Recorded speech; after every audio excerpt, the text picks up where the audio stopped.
video ye y'iminota 47 ewan y'ubwambure bwe kaze mwumva ko kantu. Umwana bita Yampano ngo hari step ye ngo bagiye gutereka hanze mu minota itarenze 30.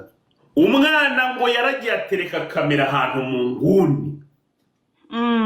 Ubundi byindimera nk'akaboko k'Uwiteka gahora karambuye. Brasa arayifite. Ngarayifite ya Dan. Iyi nkuru usaba ntabwo wayivuga utarebera video. Nyemerera video yageze gute imihanda?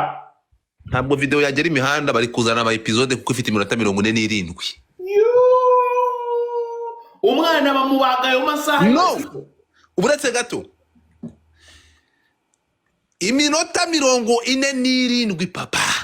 Niyo umwana bamubaga mu bamukoresheje rubare. No.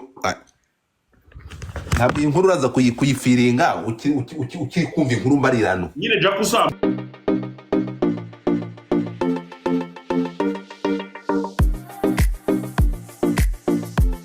Ibihe byiza mwakoze subscribe kuri YouTube channel yacu ni kuri Kabera series, tubagezaho amavideo abagezeho atwika bya hatari ama challenge filime nyarwanda ndetse n'ibiganiro bitandukanye. So uyu munsi turagarutse mu biganiro byacu tubana umunsi ku munsi turagarutse. So tugiye kuganira ku bintu byinshi bitandukanye hari muri show busy yacu nyarwanda biba bitwika sana biba birenze. So tubakubita ama episode after episode mwarabikunze muri kubikunda, so tubibahereza gake uko mubidusaba.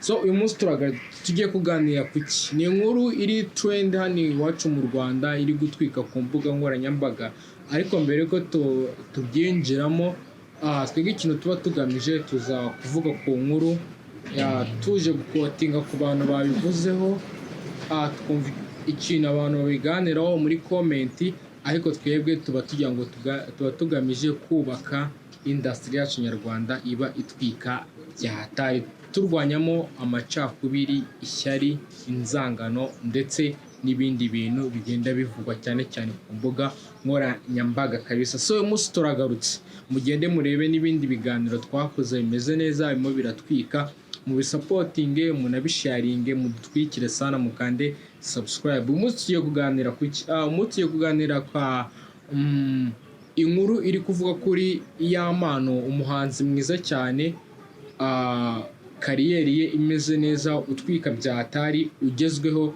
muri rusange hano iwacu mu Rwanda. Yampano ni umuhanzi uri kuduhereza indirimbo nyinshi cyane, murabizi mu minsi yasize twamwumvishije umwandiko we na Marina, ariko barabihosheje birashira birarangira, banasabana n'imbabazi birarangira. Aba influencer bakomeye cyane, uwitwa Kasuku ndetse n'uwita Godfather, aho bagiye kuri live ya TikTok batubwira yuko uwitwa Yampano kabisa hari video ye y'iminota 47 ewan y'ubwambure bwe kaze mwumva ko kantu. Umwana bita Yampano ngo hari step ye ngo bagiye gutereka hanze mu minota itarenze 30.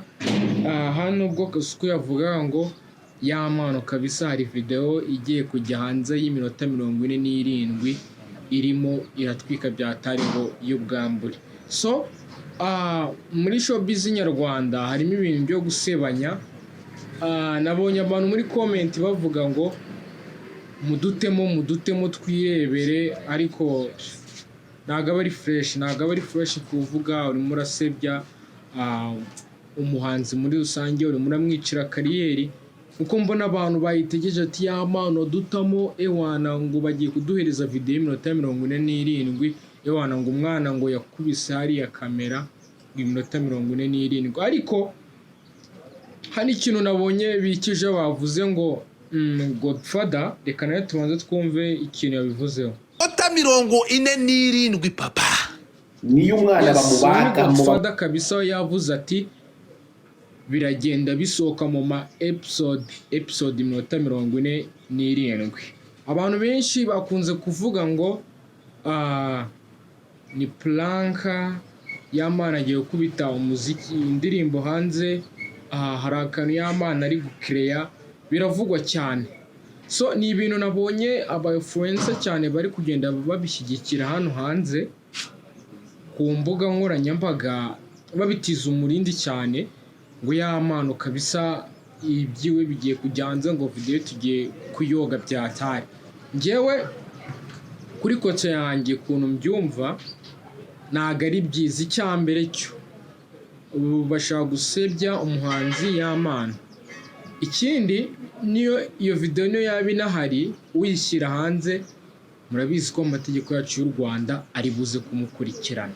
So urumva nyine araba ari akantu katari keza. Niyo mpamvu mpora njye mbabwira ati niko nangira mbivuga ati mureke dushyire hamwe, dukorere hamwe, twubake industry yacu iziramo inzangano, amacakubiri, amashyari, kwangana ndetse n'ibindi byinshi cyane. Niyo iyo video yaba ihari se kujya hanze ni ngombwa. Noneho ngo ni iminota 47 ngo ariko ngo iragisohoka mu ma episode badutamo iminota 10, badutamo iminota ingahe. Ibyo bintu ntabwo ari sawa.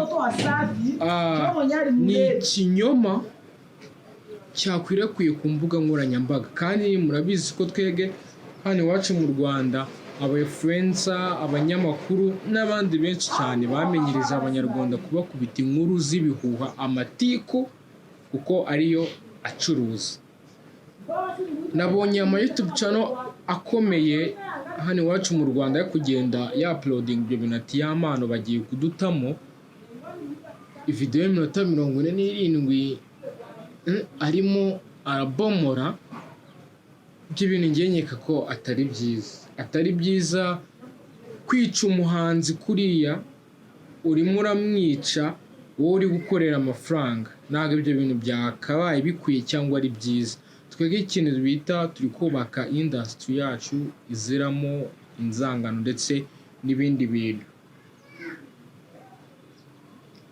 Nta mukuru we kugenda bakiriye cyane kuko ino nkuru ngeneye nanze kuyikoraho, mbona birimo birasirikira cyane ku mbuga nkoranyambaga. Inkubuza ati se kuko mana yanjye y'amana kuko kutuzi ko afite umwana, afite n'umugore, bimeze bite ese umugore nawe waba ugiye kumutamaza? Nyine ni kwa kundi ni inkuru z'ibihuha ziri gukiriya kugira ngo abantu babone indonke, bacuruze, bivugweho beef zize ndetse n'ibindi. So amakuru ahari yizewe, hari ikiganiro Yago Pondati yakoze kimaze nk'amasaha 20 gisohotse kuri YouTube channel ye, mugende mukirebe, ahamagara y'amano kuri telefone amubaza amakuru ye, amubaza ku muziki we, amubaza kuri kariyeri yiwe, amuha congratulation, ibikorwa byarabibona.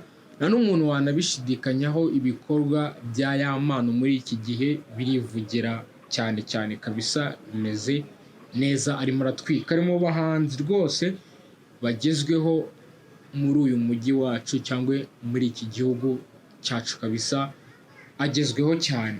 Amubazaho, aramusuhuza, aramuganiriza. So aza no gukomoza kuri ibintu biri kugenda bivugwa. Abantu bishimira kubona batesheje abandi umutwe cyangwa bari gutunga umuntu akeya bitari na ngombwa. Wowe kuza ukambwira ngo ufite video yanjye y'ubwambure bwanjye, ubu utangiye kwanza gutuma njya muri byinshi bitari na ngombwa, kuko sinumva ukuntu waba ufite video yanjye y'ubwambure gusa uyifite nkandi.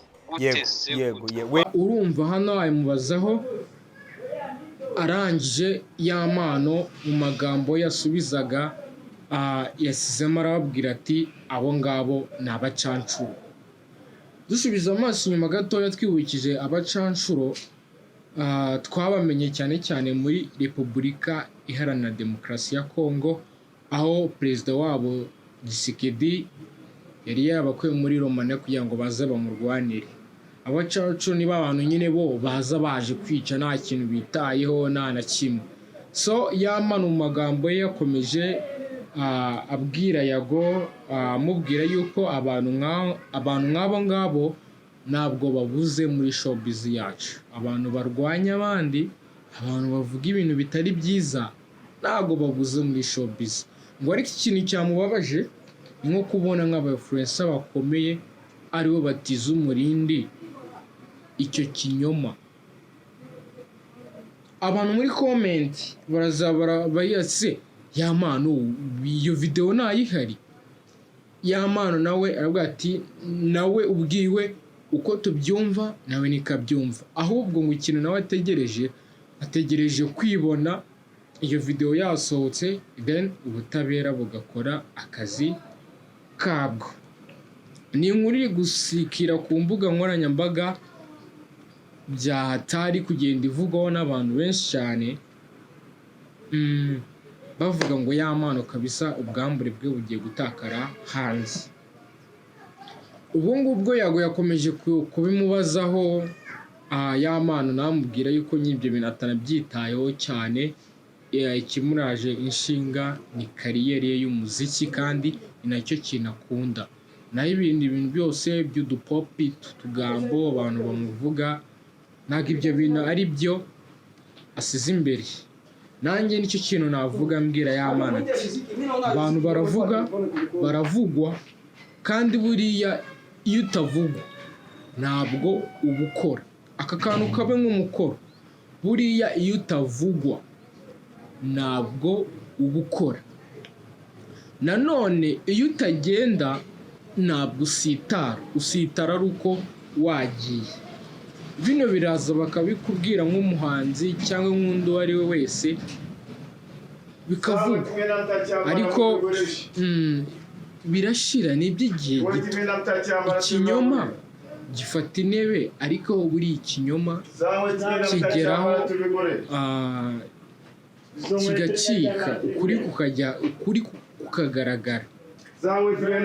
Rero hari n'ikindi kintu ya mano yavuze kuri iki gihe, hari ibintu by'ama AI byateye ku buryo ushobora gufata ifoto y'umuntu ukayiditinga kuko bikabyanamo ibyo bintu. Nubwo abo bantu bavuze ngo iyo video ya mano ifite iminota 47 ngo ariko izagenda isohoka gake gake. Reke tubitegereze kuko ya mano ko we yamaze kubyemeza avuga ati izo ni prank, ni udupopit, ni ibintu abantu bari kwivugira. Twameme ko yanabise n'abacancuro ntago ari byiza. Ngewe ngiye gusoreza hano ikintu tuba tugamije, tureka amashyari, inzangano, ubugome, dukora ibintu bimwe, dushyigikirane. Niba ari umuhanzi, niba ari Bruce Melody dukubita indirimbo na Diamond igiye gusohoka tubisapotinge. Niba ari The Ben wagiye mu Uganda agakora igitaramo cyiza cyane tubisapotinge, ni byiza. Urumva nicyo bizatuma industry yacu igenda ikura gake gake, tukarwanya icyo bita amashyari, inzangano, kudakundana ndetse n'ibindi byinshi cyane. So ngewe nsoreje hano, amakuru nakagaruka kuri Kabera Series, turi kumwe. Ciao ciao.